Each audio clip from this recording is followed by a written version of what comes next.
بسم اللہ الرحمن الرحیم، میں ہوں سائمہ نواز اور آپ دیکھ رہے ہیں QC TV۔ حکومت نے 300 ارب کا بجٹ رکھا سرکاری اسکولوں کے لیے، لیکن کارکردگی جب دیکھنے میں آئی ہے تو پوزیشن ہولڈرز جو ہیں پرائیویٹ اسکولوں کے زیادہ آگے آ رہے ہیں۔ سرکاری اسکولوں کی ناقص کارکردگی کے حوالے سے ہمارے ساتھ موجود ہے ٹیچر تنظیم کے جو مرکزی صدر ہیں کاشف شہزاد چودھری صاحب۔ ان سے پوچھتے ہیں کہ یہ کیا کارکردگی ہے جو سرکاری اسکولوں کی سامنے آئی ہے۔ کاشف صاحب، آپ سے میرا پہلا سوال ہے، ابھی میٹرک کا رزلٹ آیا ہے اور آپ نے دیکھا ہے اس میں پوزیشن جو ہے پرائیویٹ اسکولوں کی زیادہ ہے، تو سرکاری اسکولوں کی کارکردگی جو ہے وہ اتنی ناقص کیوں ہے؟ اچھا، ایسی بات نہیں ہے، یہ بنیادی طور پر ایک جو ہے نا وہ پرسیپشن بنا دی جاتی ہے کہ شاید سرکاری اسکول کام نہیں کر رہے اور سرکاری اسکولوں کی جو ہے وہ پوزیشنز نہیں ہیں۔ ایسی بات نہیں ہے، میں نے پورے پنجاب کے تمام تعلیمی بورڈز کا ڈیٹا خود کیلکولیٹ کیا اور کیلکولیٹ کرنے کے بعد پورے پنجاب کے اندر 36 پوزیشنز ہیں ہمارے گورنمنٹ اسکولز کی، اور اس کے ساتھ پھر کچھ پوزیشنز ہیں پرائیویٹ اسکولز کی اور کچھ پوزیشنز پرائیویٹ کینڈیڈیٹس کی بھی ہیں اور کچھ پوزیشن جو مدرسے کے بچے ہیں ان کی بھی ہیں، اور اسی طرح کچھ پوزیشن جو سینٹر آف ایکسیلنس ہیں وہ بھی سرکاری ہیں، ان کی بھی ہیں پوزیشنز۔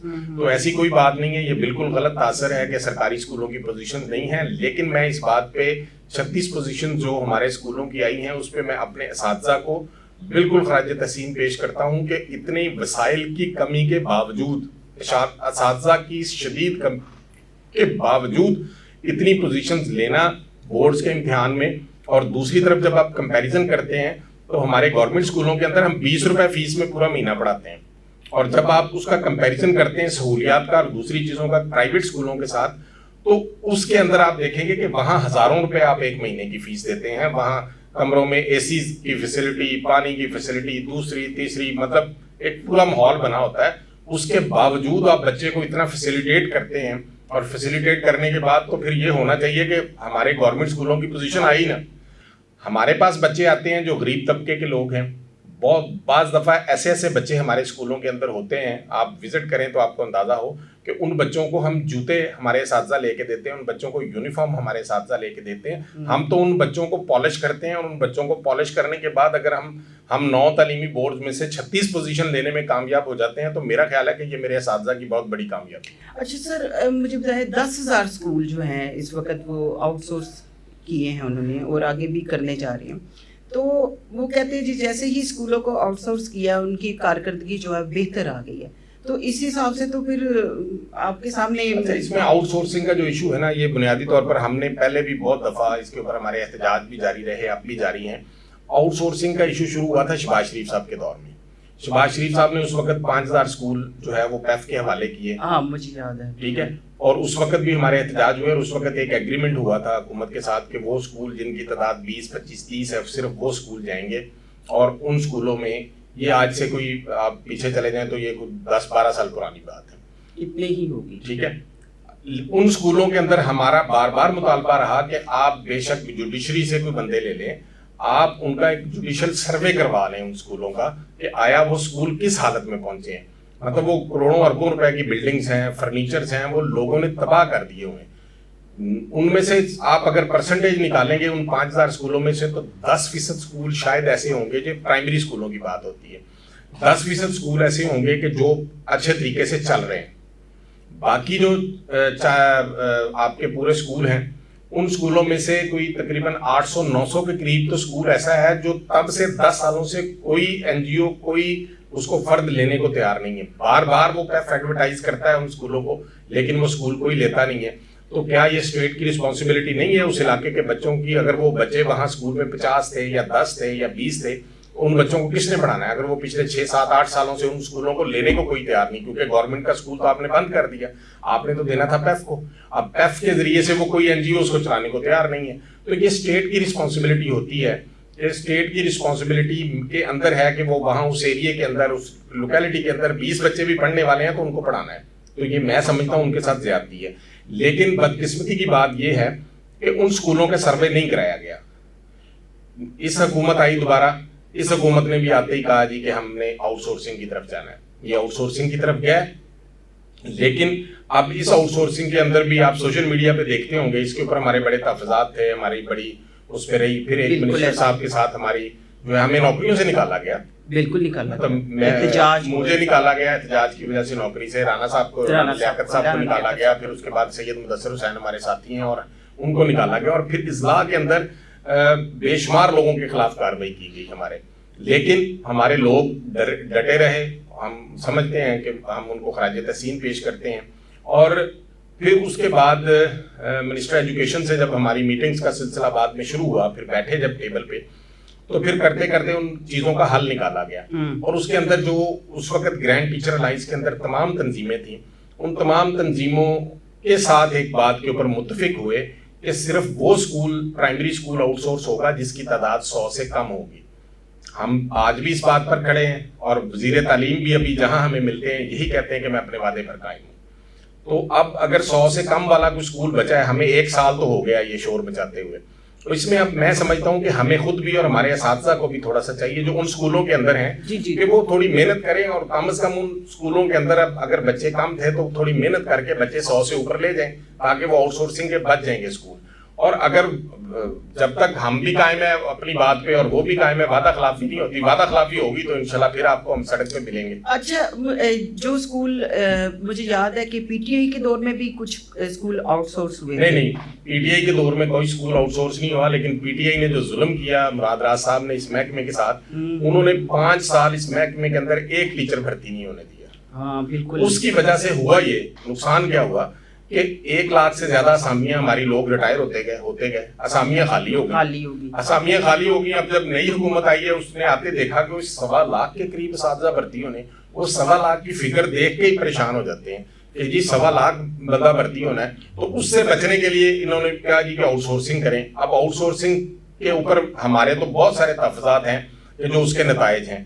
بات وہی ہے کہ آپ اس کو بھی پراپر اسی طرح میکینزم کے اندر لائیں, آپ میکینزم کے اندر لائیں. آپ کے توسط سے میں یہ مطالبہ کرتا ہوں وزیر تعلیم سے, وزیر اعلیٰ پنجاب سے, آپ جس طرح ہمارے گورنمنٹ اسکولوں کے اندر ایک بچہ بے فارم کے تحت داخل ہوتا ہے, آن لائن سسٹم پہ شو ہوتا ہے کہ وہ کس اسکول میں پڑھ رہا ہے, اسی طرح آپ تمام پرائیویٹ اسکولوں کا ڈیٹا جو ہے بے فارم کے ذریعے سے بچوں کا انٹر کریں, تمام پیف کے اسکولوں کا, تمام پیما کے اسکولوں کا. یہ میدان ہے, میدان میں لگ پتا جائے گا کہ بچے کہاں پہ کتنے ہیں. جو فیک انرولمنٹ وہاں پہ ہوتی ہے اس کا حساب تبھی نکلے گا جب آپ پرائیویٹ سیکٹر کے بچے بھی آن لائن بے فارم کے ذریعے سے ان کی رجسٹریشن ہوگی اور وہ اسکول ایجوکیشن کے سسٹم پہ آن لائن ہوں گے, اور پیف اور پیما کے بھی, اور سرکاری تو پہلے ہی ہو رہے ہیں. ہمارے بچے پہلے ہی ہو رہے ہیں آن لائن, ہم پچھلے کئی سالوں سے ان کو آن لائن, ان کا بے فارم ہوتا, ہمارے پاس بچہ داخل نہیں ہوتا. اچھا, یہ میں نے دیکھا ہے کہ جو بھی حکومت آؤٹ سورس کرتی ہے, جو لینے والی این جی اوز ہیں وہ کہتے ہیں کہ جی ان کے اسکول ہم نے لیے ہیں سرکار کے, لیکن ہمیں بڑا نقصان ہوا ہے, اور وہ مل جاتے ہیں ہمیں جا کے, وہ گاؤں دیہاتوں میں جو اسکول مل جاتے ہیں. وہ میری کسی سے بات ہو رہی تھی امجد ثاقب صاحب سے, تو انہوں نے بھی اس وقت یہی کہا تھا کہ ہمیں اتنی دور اسکول مل جاتے ہیں, ہمیں تو بڑا نقصان ہوتا ہے, اور اگر نقصان ہوتا ہے تو پھر وہ لیتے کیسے ہیں. اچھا, بات اس میں پتہ کیا ہے, آپ فارمولہ دیکھیں کیسا پیارا ہے. ہاں, کہ آپ نے نہ تو کوئی بلڈنگ کا رینٹ دینا ہے, ہاں ٹھیک ہے, آپ کو بنی بنائی سرکار کی بلڈنگ ہے, سرکار کی کئی ایکڑ کی بلڈنگ, بجلی کا بل تو بعد میں آئے گا نا. اچھا, بجلی کا بل تو آپ نہیں دینا ہوتا ہے, ٹھیک ہے. اچھا, آپ نے بلڈنگ لے لی, فرنیچر آپ کو مل گیا, پنکھے سب کچھ لگایا, پورا سیٹ اپ آپ کو مل گیا. آپ وہاں گئے, یہ آپ نے وہاں وہ اسکول لے لیا. آپ نے کیا کرنا ہے, آپ کو ہم پر اسکول 1500 روپیہ دے رہے ہیں پر بچہ. اچھا, پر اسٹوڈنٹ حکومت جو ہے وہ 1500 روپیہ انہیں دے رہی ہے, اور اس کے اندر پھر انہیں گورنمنٹ تو کہتی ہے کہ ان ٹیچرز کو تنخواہیں اتنی دیں, ان کی ایجوکیشن اتنی ہو, لیکن اس کے برعکس ہوتا کیا ہے کہ اب مجھے بتائیں کہ اس میں جو لینے والا ہے اس کا نقصان کیا ہو رہا ہے. جس کو تو بیٹھے بیٹھائے پیسے مل رہے ہیں, اس نے تو نہ ایڈوانس دیا نہ بیانہ دیا, بلڈنگ بھی مل گئی, اربوں روپے کے بچے بھی مل گئے. پہلے بھی ادھر 150 بچہ پڑھتا تھا نا, وہ تو بیٹھے بیٹھائے مل گئے. اب اس کے بعد اس کا کام آگے شروع ہونا ہے, اور اس کے اوپر وہ بچوں کے ذریعے سے گورنمنٹ نے اس کو پیسے دینے ہیں, اور اس نے اس کے اوپر کمانا ہے. نقصان اس کا کوئی نہیں ہے, لیکن اگر نیت سے کام کریں. وہ بھی ابھی بھی سننے میں آ رہا ہے کہ جو فرسٹ فیز کے اندر اسکول گئے تھے ان میں سے بھی کافی سارے اسکول واپس کر رہی ہیں این جی اوز. وہ کون سے اسکول ہیں جن کے اوپر ہمارا اعتراض ہے بار بار کہ جب آپ نے پولیٹیکلی یہ اسکول بنائے تھے اس وقت مسلم لیگ نون کی حکومت ہی تھی, اور نواز شریف صاحب وزیر اعلیٰ تھے. انہوں نے اسکول, اس وقت لوگوں نے کہا کہ جی میرے ڈیرے پہ اسکول بنا دیں, میرے ڈیرے پہ ایک اسکیم چل رہی تھی, تو ہر ڈیرے پہ بھی اسکول بنا, پرائمری اسکول. اس کے بعد وہ جب آپ نے اسکول بنا دیے, اب اس اسکول کو کوئی این جی او نہیں چلا سکتی, کیونکہ 15 20 30 40 50 بچوں کو این جی او کیسے چلا سکتی ہے؟ وہ اسٹیٹ کی رسپانسبلٹی ہے, اسی نے چلانا ہے. اس ڈیرے کے اوپر لوکیلٹی کے اندر 20 گھر ہیں, ٹھیک ہے, وہ کھیتوں کے اندر وہ بنا ہوا ہے. مجھے بتائیں, یا پہاڑوں میں بنا ہوا ہے, کوئی سلمان کی طرف چلے جائیں, بالکل مری کی طرف چلے جائیں, ٹھیک ہے, پنڈی کا جو علاقہ ہے مری, اور اس طرح خوشاب کے کچھ علاقے ہیں. آپ مجھے بتائیں, ایک پہاڑ سے دوسرے پہاڑ پہ جانے کے لیے کئی کلومیٹر سفر طے کرنا پڑتا ہے. وہ گوگل اوپر کا میپ دکھاتی ہے کہ 2 کلومیٹر ہے, لیکن وہ کافی کلومیٹر بن جاتا ہے. کافی وہاں جو اس لوکیلٹی کے اندر بچے ہیں انہوں نے داخل ہونا ہے. ٹھیک ہے, وہ 20 گھر ہیں تو 20 گھروں کے 20 بچے ہو سکتے ہیں نا. تو اگر 40 گھر ہیں تو 40 بچے ہو جائیں گے. اس گاؤں کو چھوٹا گاؤں ہے دور دراز, تو وہاں دوسرے گاؤں دوسرے ایریا. اب جب ایسے اسکول این جی اوز کو ملتے ہیں, ان کا کیونکہ پیسہ کوئی نہیں لگا ہوتا, جب آپ اپنی جیب سے کوئی انویسٹمنٹ کہیں کرتے ہیں نا, کوئی کرائے پہ گھر بھی لیتے ہیں, تو تب آپ تھوڑا تمیز سے رہتے ہیں. تو جب آپ کو بیٹھے بٹھائے سارا کچھ مل جائے گا بغیر کسی خرچے کے, تو پھر آپ کو اس کا احساس نہیں ہو رہا ہوتا. تو وہ آپ بلڈنگ بھی تباہ کرتے ہیں, وہ آپ اس کو بھی خراب کرتے ہیں, اور پھر جب آپ سمجھتے ہیں کہ یہاں بچے اب نہیں آ سکتے تو وہ چھوڑ کے چلے جاتے ہیں. اور ہمارا نقصان کیا ہوتا ہے کہ ہماری سیٹیں وہاں پہ شفٹ ہو جاتی ہیں یا ختم ہو جاتی ہیں. وہاں اب گورنمنٹ بھی ان اسکولوں کا, اب جو شہباز شریف صاحب کے دور کے وہ جو 1000 اسکول پھیر رہے ہیں, 800 اسکول, اور جو اب اسکول واپس آ رہے ہیں, ابھی گورنمنٹ فوری طور پر اس سیشن کے اندر تو انہیں چلا نہیں سکتی. اب یہ کیا کریں گے, دوبارہ اشتہار دیں گے اخباروں میں, پھر کوئی این جی او آئے گی, پھر کوئی لے گی, کوئی نہیں لے گی. اس طرح کے اسکول وقتاً فوقتاً واپس آتے رہتے ہیں. اس سے کافی نقصان ہو جاتا ہے یہ بچوں کا, ڈیفینیٹلی بچوں کا, اور وہاں کے مقامی بچوں کا بہت نقصان ہو جاتا ہے. اچھا, اگر آپ ٹیچر کی بات کرتے ہیں تو ہم ریشنلائزیشن کی طرف آتے ہیں کہ اس وقت جو صورتحال چل رہی ہے کہ ریشنلائزیشن سے اسکولوں میں اساتذہ کی کمی پوری ہو جائے گی کیا؟ جس طرح کے وزیر تعلیم نے بھی یہ دھیان دیا کہ ہمارے پاس وافر مقدار میں اساتذہ ہے, تو کیسے پوری ہوگی یہ؟ اچھا, اس میں کچھ حد تک میں منسٹر صاحب کی بات سے اتفاق بھی کرتا ہوں. کچھ جگہوں کے اوپر اگر آپ غور کریں نا ٹیکنیکلی, تو ہم نے وہاں پہ کچھ اساتذہ کچھ اسکولوں کے اندر ڈیفینیٹلی زیادہ ہیں. ٹھیک ہے, مطلب ایک زمانے میں اس اسکول کی تعداد تھی فار ایگزامپل 3000, اب آج اس کی تعداد ہے 1500. اس وقت اس کو اساتذہ کی اسامیاں ملی, اساتذہ ملے اس تعداد کے مطابق کہ انہوں نے 3000 لوگوں کو پڑھانا ہے. لیکن انفارچونیٹلی جو بھی ہوا, وہاں تعداد کم ہوگی تو وہ اتنی سیٹیں اور اتنے اساتذہ وہیں اسی اسکول میں بیٹھے ہیں. ٹھیک ہے, بالکل. اب وہ ہم اس بات کا میں ذاتی طور پر بالکل مخالف نہیں ہوں کہ وہ ہیومن جو کیپٹل ہے ان جگہوں کے اوپر, وہ ضرور ریشنلائز ہونا چاہیے, اس کے اوپر کوئی اعتراض نہیں ہے. جو جہاں ایسے ایشوز ہیں, اب ایک اور اسکول ہے وہاں پہ آپ دیکھیں کہ اب وہ بعد میں بنا یا بعد میں آیا, اس کے اندر تعداد اب زیادہ ہو گئی ہے, اور وہاں پہ اساتذہ کی سیٹیں کم ہیں, وہاں پہ اساتذہ ہی کم ہیں. ٹھیک ہے, تو یہ میرا خیال ہے کہ وقتاً فوقتاً یہ ہیومن کیپٹل کی ریشنلائزیشن ہوتے رہنی چاہیے. لیکن اس کے اندر ہوگا کیا, میں وہ بات آپ مکمل کر دوں. اب اس کے اندر جو اساتذہ کو جس کے اوپر تحفظات ہوتے ہیں, یا ہمیں تحفظات ہیں نا, اساتذہ اس وقت پریشان ہیں. پریشان اسی لیے ہیں نا, کیوں پریشان؟ پریشان اسی لیے ہیں کہ جب ریشنلائزیشن پالیسی بنائی گئی تو وہ جو بنانے والے تھے ان کو گراؤنڈ ریالٹیز کا بالکل پتہ نہیں تھا. انہوں نے دیکھا, انہیں یہ نہیں پتا کہ ایک اسکول آج آپ کھولتے ہیں تو اس کی منیمم ریکوائرمنٹ کیا ہے, اس کو کم از کم ایک اسکول کو چلانے کے لیے کتنے ٹیچر چاہیے. یہ کوئی ہوتی ہے نا کہ ایک پرائمری اسکول آپ آج کھول رہے ہیں تو اس کو کم از کم کتنے ٹیچر دیں گے تو وہ اسکول چلے گا. جبکہ ہمارا مطالبہ ہوتا ہے کہ ایک پرائمری اسکول کے اندر 7 کلاسیں ہوتی ہیں. لوگ سمجھتے ہیں کہ 6 ہیں, لیکن میں نے کہنا شروع کیا اور اب مان گئے لوگ کے 7 ہی ہوتی ہیں. پہلے سب سے پہلے ای سی سی کلاس ہوتی ہے جس کے اندر بچے کو آپ کھیلنے کھولنے کے لیے بھیج دیتے ہیں. اب وہاں یہ صورتحال ہے کہ اسی ای سی سی کے کلاس روم کے اندر ایک بندہ آپ کا فل ٹائم ڈپیوٹڈ ہوتا ہے. آپ ان کو خالی چھوڑ کے نہیں جا سکتے. چھوٹے چھوٹے بچے ہیں 3 سال کے, 2.5 سال کے, 3.5 سال کے, ان بچوں کے تو بعض دفعہ اساتذہ کو پیمپر بھی خود بدلنے پڑتے ہیں. مطلب ان کو آپ کیسے یہ سمجھتے ہیں کہ ان کو سبق دے کے ہم اور چلے جائیں گے آگے, آپ نہیں جا سکتے. وہ ایسی کلاس ہے کہ وہااں 1 یا 2 ٹیچر لازمی ہونے ضروری ہیں. پھر اس کے بعد کچی کلاس ہے, وہ تھوڑے سے بچے بڑے ہو جاتے ہیں ہمارے گورنمنٹ اسکولوں میں, جس کو آپ پرائیویٹ سیکٹر نرسری یا وہ کہہ لیتا ہے. تو وہ کچی کلاس کے اندر بچے وہ بھی چھوٹے ہوتے ہیں. آپ ان بچوں کو تھوڑی دیر چھوڑ کے باہر نکلیں گے, بچے ایک دوسرے کے ساتھ لڑ پڑتے ہیں. وہ بچے نہیں مل کے ان کے سر پہ ایک بندہ فل ٹائم رہنا ضروری ہے. اسی طرح اس کے بعد کلاس 1, 2, 3, 4 اور 5 یہ 7 کلاسیں ہوتی ہیں ایک پرائمری اسکول میں.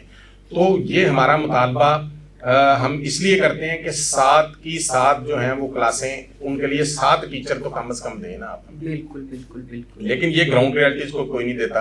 اسی طرح جب آپ مڈل اسکولوں کی طرف جاتے ہیں, ایک مڈل اسکول آج کھولا تو اس کے لیے کیا کیا چیز کی ضرورت ہے, کون سے سبجیکٹ کی, کمپیوٹر ٹیچر کی ضرورت ہے, فزیکل ٹیچر کی ضرورت ہے, عربی ٹیچر کی, ڈرائنگ ٹیچر کی, 2 انگلش ٹیچر چاہیے, 2 آرٹس کے چاہیے, 2 سائنس کے چاہیے. وہ 3 کلاسیں ہیں, 6ٹھی 7ویں 8ویں, اس کے لیے کیا ضروریات ہیں. پھر اسی طرح 9th 10th کی کیا ضروریات ہیں. اب جب ہم نے ان ضروریات کو جب انہوں نے فگرز نکالی اور وہ سارا چلا دیا تو لوگوں نے ڈیفینیٹلی پریشان ہونا تھا. پھر ہم 2-3 دن مسلسل ہماری منسٹر صاحب کے ساتھ میٹنگز ہوئیں, ہم نے ان کے اوپر گراؤنڈ ریالٹیز کے اوپر بات کی, انہیں بات کو بتایا, اور میں سمجھتا ہوں کہ یہ ان کی مہربانی ہے کہ وہ اس بات کو سمجھے. کافی باتوں کو جو ہمارے مطالبات میں سے ان سے 70-80% باتیں اس ریشنلائزیشن کے حوالے سے انہوں نے ہماری مانی, اور اس کی وجہ سے ہزاروں اساتذہ کو ریلیف ملا. مطلب ان اسکولوں کو میں سمجھتا ہوں, اساتذہ کو تو کیا ریلیف مل رہا ہے, ان اسکولوں کو ریلیف ملا. پھر دوسری بات تھی وہ جو آپ میں ہمارے ہیں وہ لوگ بھی ساتھ میں آگے معذور افراد جو ہیں, ہاں بالکل, وہ ان سے ریکویسٹ کی, اس بات پہ بھی انہوں نے ایگری کیا کہ ان کو ریلیف دے دیا. اسی طرح بیوہ اور طلاق یافتہ کے اوپر بھی انہوں نے یہ وعدہ کیا کہ ہم ان کے کیس ٹو کیس اس کو چیک کر لیں گے اور جو ریلیف مل سکتا ہوا. کوشش کی ہے کہ کافی زیادہ ریلیف ملے, لیکن ظاہری بات ہے جب ایک بندہ ایک جگہ 10-12 سال سے بیٹھا ہے تو وہ نکل کے اس نے کسی دوسری جگہ جانا ہے. اور پھر جو دوسرا ایشو ہے کہ ہماری سیٹیں ریشنلائز نہیں ہوئی, لوگ آگے دیکھتے ہیں انہیں اپنی تحصیل میں سیٹ نہیں ملتی. خواتین کے لیے یہ سب سے بڑا ایشو ہے کہ خواتین جو ہے وہ ایک تحصیل سے, آپ لاہور سے باہر نکلے نا تو 150-125 کلومیٹر دور ہے دوسری تحصیل. اب ایک تحصیل میں سے ٹیچر نے نکل کے دوسری تحصیل میں جانا ہے تو خاتون کے لیے یہ بہت مشکل عمل ہے. پالیسی بناتے ہوئے اسٹیک ہولڈرز کو کیوں نہیں لیتے یہ ساتھ؟ یہ ہمارا المیہ آج سے نہیں چل رہا, اگر ان کو لیا ہو تو یہ مسائل شروع سے چل رہا ہے. یہی باتیں اگر وہ جو پالیسی میکر تھے, منسٹر صاحب بہت دفعہ ہمیں منسٹر صاحب معصوم بیٹھ جاتے ہیں, نہیں وہ اب بیٹھتے ہیں ہمارے ساتھ, ہم سے پوچھتے ہیں, ہم انہیں بتاتے بھی ہیں, اور جس بات پہ پازیٹیولی وہ ایگری ہوتے ہیں اس بات پہ کوشش بھی کرتے ہیں. لیکن انفارچونیٹلی جو آگے لوگ پالیسی بناتے ہیں نا, جنہوں نے بنانی ہوتی ہے, منسٹر صاحب نے تو ہدایات دینی ہے نا, وہ ان میں بہت ساری جو ایک ہوتا ہے نا وہ بیوروکریٹک مائنڈ سیٹ, وہ سمجھتے ہیں کہ شاید یہ استاد ہیں, یہ شودر ہیں, ان کو نہیں اپنے پاس بیٹھنے دینا, ان کی بات نہیں سننی. ہم نے جو کر لیا ہم نے وہ سارا کچھ, ہم حرفن مولا ہیں, ہم سب کچھ ٹھیک کر سکتے ہیں, لیکن اسکول ایجوکیشن کو سمجھتے میں بھی کئی سال لگ جاتے ہیں. تو اس لیے میری گزارش ہے ان پالیسی میکرز سے بھی کہ جب آپ کوئی بھی پالیسی بناتے ہیں اساتذہ کے یا اسکولوں کے مفادات کے لیے تو برائے مہربانی اسٹیک ہولڈرز کے ساتھ بیٹھا کریں. ہم اسکولوں کی بہتری کے لیے آپ سے لڑتے ہیں, ہم اپنے کوئی مفادات کے لیے آپ سے نہیں لڑتے.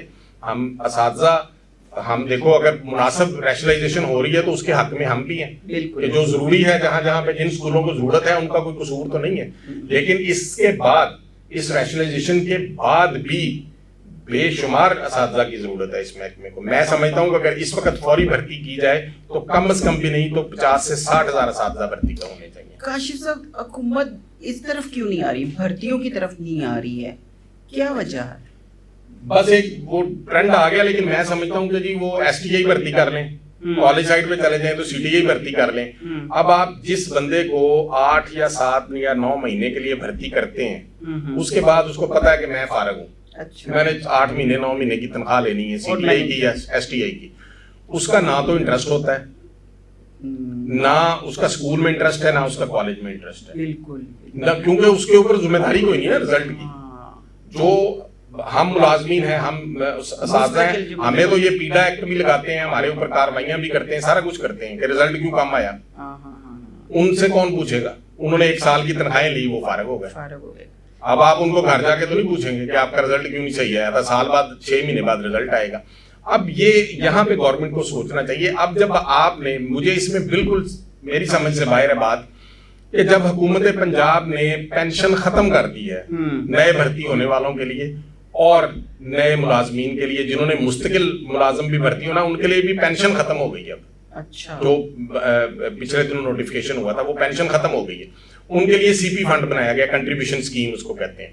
اس کے اندر کچھ ملازم کی تنخواہ سے پیسے ہر ماہ جمع ہوتے ہیں, کچھ حکومت جمع کراتی ہے اور وہ ایک سلسلہ چلتا ہے, وہ انویسٹمنٹ ہوتی ہے, بہت سارے ممالک میں ایسے ہوتا ہے. اب جب آپ اس بات کو ختم ہی کر چکے ہیں تو مجھے بتائیں کہ 8-9 مہینے کے لیے بھرتی کر کے ان اداروں کو خراب کرنے کی بجائے اگر آپ فل ٹائم پرماننٹ لوگ بھرتی کر لیں گے تو اس سے کیا فرق پڑتا ہے؟ جب پینشن ہی نہیں دے رہی, آپ کا ایک یہ مسئلہ تھا نا کہ پینشن دینی پڑتی ہے, اب آپ نے پینشن نہیں دینی, آپ نے ان کو کنٹریبیوشن اسکیم کے فنڈ میں بھرتی کرے تاکہ بچوں کی تعلیم اس کو وہ بڑا رسپانسبل ہوگا نا, جو مشکل بھرتی ہوگا, اس کو پتا ہوگا کہ رزلٹ اگر میرے اچھے نہ آئے تو پھر مجھے پوچھا بھی جائے گا, میرے اوپر پیڈا ایکٹ بھی لگے گا, میرے پر سوال جواب بھی ہوں گے. جب آپ نے 2-2, 4-4, 6-6 ماہ کے لیے لوگ بھرتی کرنے ہیں تو پھر آپ نتائج نہیں ان سے, نتائج نہیں, پھر ایسے ہی نتائج آئیں گے جو ابھی آئے ہیں سامنے. نہیں ابھی نتائج ایسے برے بھی نہیں ہیں, نتائج ٹھیک ہیں. کاشف صاحب, بڑا اہم سوال جو ہم سب کے ذہنوں میں ہے کہ آپ احتجاج کیوں کرتے ہیں, کیا مطالبات ہے آپ کے؟ اچھا, لوگ سمجھتے ہیں کہ احتجاج کرنا شاید بڑا آسان کام ہے. جی یہ لوگوں کو بھی سمجھ نہیں ہے, اور جو ہمارے آگے نمائندے حکومتی بیٹھے ہوتے ہیں ان کو بھی شاید یہ سمجھ نہیں ہے کہ احتجاج کے لیے کتنی محنت کرنی پڑتی ہے. یہ اللہ تعالیٰ کا شکر ہے کہ ہمارے اساتذہ ہم پہ اعتماد کرتے ہیں, اور ہمارے تنظیمی نیٹ ورک ہے وہ پورے پنجاب تک, تحصیل لیول تک ہوتا ہے, جس کی وجہ سے لوگ آتے ہیں. بالکل ایسے ہی ہے, دیکھا میں نے. لیکن اس کی وجہ کیا ہے, کیوں کرنا پڑتا ہے؟ اب آپ یہ دیکھیں کہ اس وقت جو سرکاری ملازمین سراپا احتجاج ہیں وہ ہیں تنخواہوں میں تفریق کی وجہ سے. اچھا, ہماری اگر آپ ان تنخواہوں کو پنجاب کے ساتھ کمپیریزن کر لیں, آپ ان کو پنجاب کے مختلف محکموں کو, دوسرے نمبر پہ آپ وفاقی کے ساتھ, وفاق کے ساتھ کمپیریزن کر لیں, پنجاب کے ملازمین کی میں بات کر رہا ہوں, تیسرے نمبر پہ آپ تمام صوبوں کے ساتھ کمپیریزن کر لیں, تو پنجاب کا ملازم تنخواہوں میں تفریق کی وجہ سے ڈپرائیو ہے. پنجاب کے اندر خود اٹ سیلف 3-4 طبقات بن گئے ہوئے ہیں سرکاری ملازمین کے. کہا تو جاتا ہے عام طور پر جب آپ سرکاری ملازم کی بات کرتے ہیں نا, تو آپ سرکاری ملازم کے ذہن میں وہ بیوروکریسی بھی ہے, سرکاری ملازم ایک جو عام ٹیچر ہے وہ بھی ہے, ایک سرکاری ملازم وہ بھی ہے, کلرک بھی ہے, ایک سرکاری ملازم لیڈی ہیلتھ ورکر بھی ہے, ایک سرکاری ملازم جو ہے وہ آپ کا کلاس 4 کا بھی ہے. بالکل ہے. لیکن اب جو ظلم کیا ہو رہا ہے, جو تفریق ہے جس کے لیے ہمارا احتجاج ہے, تفریق یہ ہو گئی کہ جو آپ کے پیارے محکمے تھے ان کو تو آپ نے نواز دیا, ان کو آپ نے 150-150 گنا الاؤنس دے دیے. آپ نے ایک تنخواہ کسی کی فار ایگزامپل 2 لاکھ ایک افسر کی تنخواہ ہے نا بیوروکریسی میں, جو بنیادی تنخواہ کی میں بات کر رہا ہوں, الاؤنسز کی ابھی میں بات نہیں کر رہا, وہ بنیادی بیسک تنخواہ کسی افسر کی فار ایگزامپل اگر 2 لاکھ ہے نا, تو اس کو آپ نے 1.5 گنا یعنی 3 لاکھ ایگزیکٹو الاؤنس دے دیا ساتھ. اچھا, ٹھیک ہے. اسی اسی طرح جو سیکریٹریٹ کے ملازم ہیں آپ نے ان کو 100 گنا الاؤنس دے دیا, یعنی بیسک اگر کسی کی وہاں سیکریٹریٹ کے ملازم میں 1 لاکھ ہے تو اس کو 1 لاکھ الاؤنس بھی ملے گا. ٹیچر کو الاؤنس, اچھا میں وہی اسی طرف آ رہا ہوں میں. اسی طرح پھر آپ محکمہ پنجاب اسمبلی میں چلے جائیں, آپ جو ہماری فنانس منسٹری ہے اس کے دیکھ لیں محکمے, آپ گورنر ہاؤس کے ملازمین کو دیکھ لیں, آپ سیکریٹریٹ کے ملازمین کو دیکھ لیں, آپ PND کے ملازمین کو دیکھ لیں. اب مجھے بتائیں اس کے اندر ایک میں سوال جو اکثر کرتا ہوں, پوچھتا ہوں کہ پنجاب اسمبلی کے جو ملازمین بھرتی ہیں ان کا کام کیا ہے؟ ان کا کام ہے اجلاس کروانا. بالکل. لیکن جب اجلاس نہیں ہوتا تب انہیں تنخواہیں اور الاؤنسز پوری ملتی ہیں, اور جب اجلاس ہوتا ہے تب اس کے ایڈیشنل پیسے ملتے ہیں. کیوں؟ ان کا تو کام وہ بھرتی اس لیے ہے نا سارے کی اجلاس کرانا ہے. تو آپ نے اگر 4 دن اسمبلی چلے گی تو وہ 4 دن کے TAD الاؤنسز الگ سے بھی ملیں گے تنخواہوں کے علاوہ. اچھا, فنانس منسٹری کا کیا کام ہے, PND کا کیا کام ہے؟ پلاننگ کرنا, بجٹ بنانا. اب جب وہ سال بعد بجٹ بناتے ہیں تو 3 تنخواہیں انہیں الاؤنس میں دے دی جاتی ہیں الاؤنسز کے علاوہ. ان کا کام ہے نا سارا سال. اسی طرح آپ ایگزیکٹو الاؤنس آپ کس لیے دے رہے ہیں؟ آپ ان کی سہولیات تو ساتھ چیک کریں نا. سہولیات کے اندر انہیں گاڑی بھی مفت ملنی, بجلی بھی فری, یوٹیلیٹی الاؤنس بھی مل رہا ہے, وہ بھی ہزاروں روپیہ مل رہا ہے آپ کو, یعنی بل شل سارے آپ کے یوٹیلیٹی الاؤنس میں کور ہو گئے. پیٹرول کے پیسے آپ کو مل رہے ہیں, رہائش آپ کو گورنمنٹ دے رہی ہے, پھر اس کے ساتھ ساتھ آپ کو ایگزیکٹو الاؤنس بھی دے رہی ہے, پھر آپ کو تنخواہ بھی ہے. تو اسی طرح آپ انہیں باقی سہولیات دیکھیں. ہاؤس سیلنگ ان کو ملتی ہے ہزاروں روپیہ, ہمیں ہاؤس رینٹ ملتا ہے کسی ٹیچر کو 2000, کسی کو کلاس 4 کو وہ 3300, کسی کو 5000. ٹھیک ہے, ان کو ہاؤس سیلنگ ملتی ہے ہزاروں روپے میں, کسی کو 30,000, کسی کو 40,000, جس طرح بڑا افسر ہے اس کو لاکھ روپے, 1.5 لاکھ روپیہ. تو یہ بنیادی طور پر تفریق ہے تنخواہوں میں. میں آپ کو ایک مثال دیتا ہوں کہ ہمارا ایک کلاس 4 کا ملازم اگر فار ایگزامپل ہے, اس کی تنخواہ ہے 32,000 روپیہ, اسکیل 1 میں جو کام کرتا ہے.